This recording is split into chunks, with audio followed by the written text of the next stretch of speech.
Assalamualaikum warahmatullahi wabarakatuh. Nama saya Rizky Amelia, NPM 02191124, semester 6, non-reguler. Saya akan presentasikan tentang etika administrasi publik.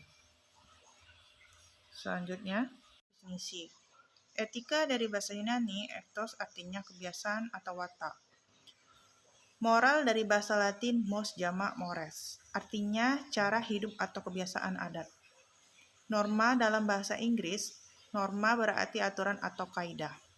Nilai dalam bahasa Inggris, value berarti konsep tentang baik dan buruk baik yang berkenan dengan proses. Instrumental atau hasil interminal. Definisi etika administrasi publik. Ethics is the rules or a standard governing the moral conduct of the member of an organization or management profesional menurut standar dan formade publik ADM The Story tahun 1982. Aturan atau standar pengolahan arahan moral bagi anggota organisasi atau pekerjaan manajemen. Aturan atau standar pengolahan yang merupakan arahan moral bagi administrator publik atau melaksanaan tugasnya melayani masyarakat. Posisi etika dalam studi administrasi publik.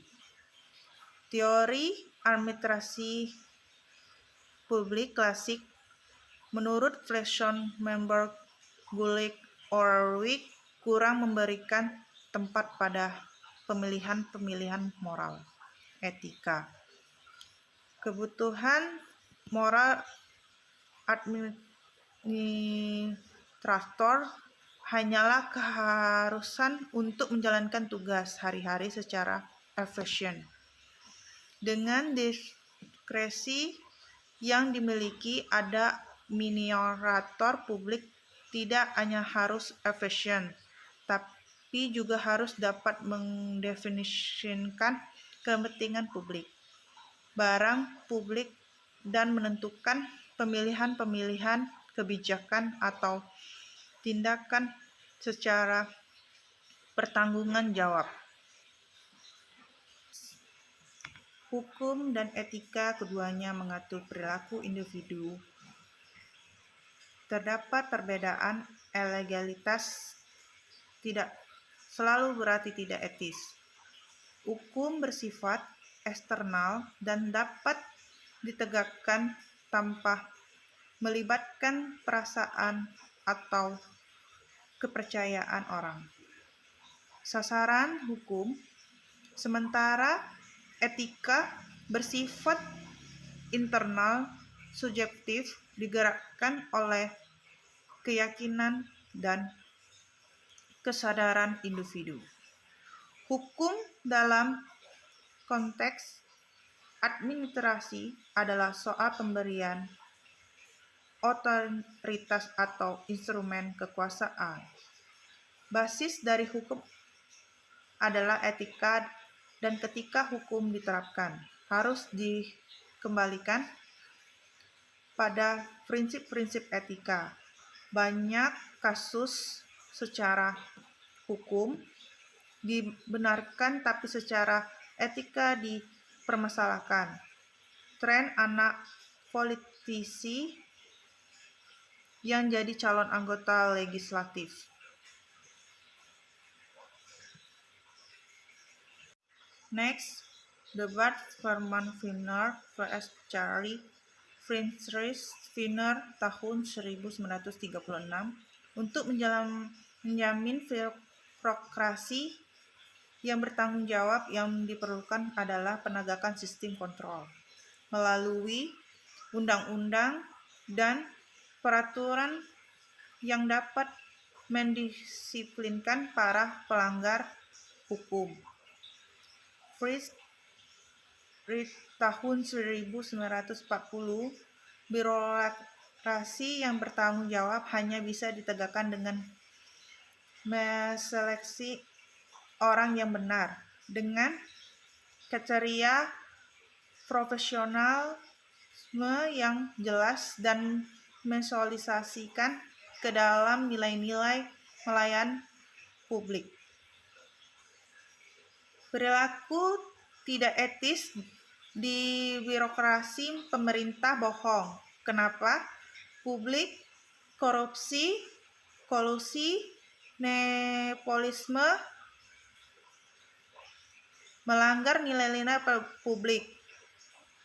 Responsivitas, akuntabilitas, transparansi, keadilan, dan lain-lain. Melanggar sumpah jabatan, pengorbankan, membaikan atau merugikan kepentingan publik.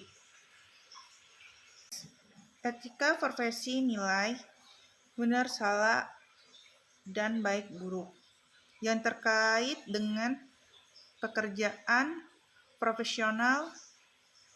Nilai-nilai tersebut terkait dengan prinsip-prinsip profesionalisme, kapabilitas, teknis, kualitas kerja, komitmen pada profesi. Dapat dirumuskan ke dalam kode etik profesional yang berlaku secara universal. Penegakan etika profesi melalui sanksi, profesi, pencabutan lisensi. Etika organisasi, konsep baik dan buruk dan benar salah yang berkait dengan kehidupan organisasi. Nilai tersebut terkait dengan prinsip-prinsip pengelolaan organisasi modern, efisiensi, efektivitas, keadilan, transparansi, akuntabilitas, demokrasi. Dapat dirumuskan ke dalam kode etik organisasi yang berlaku secara universal.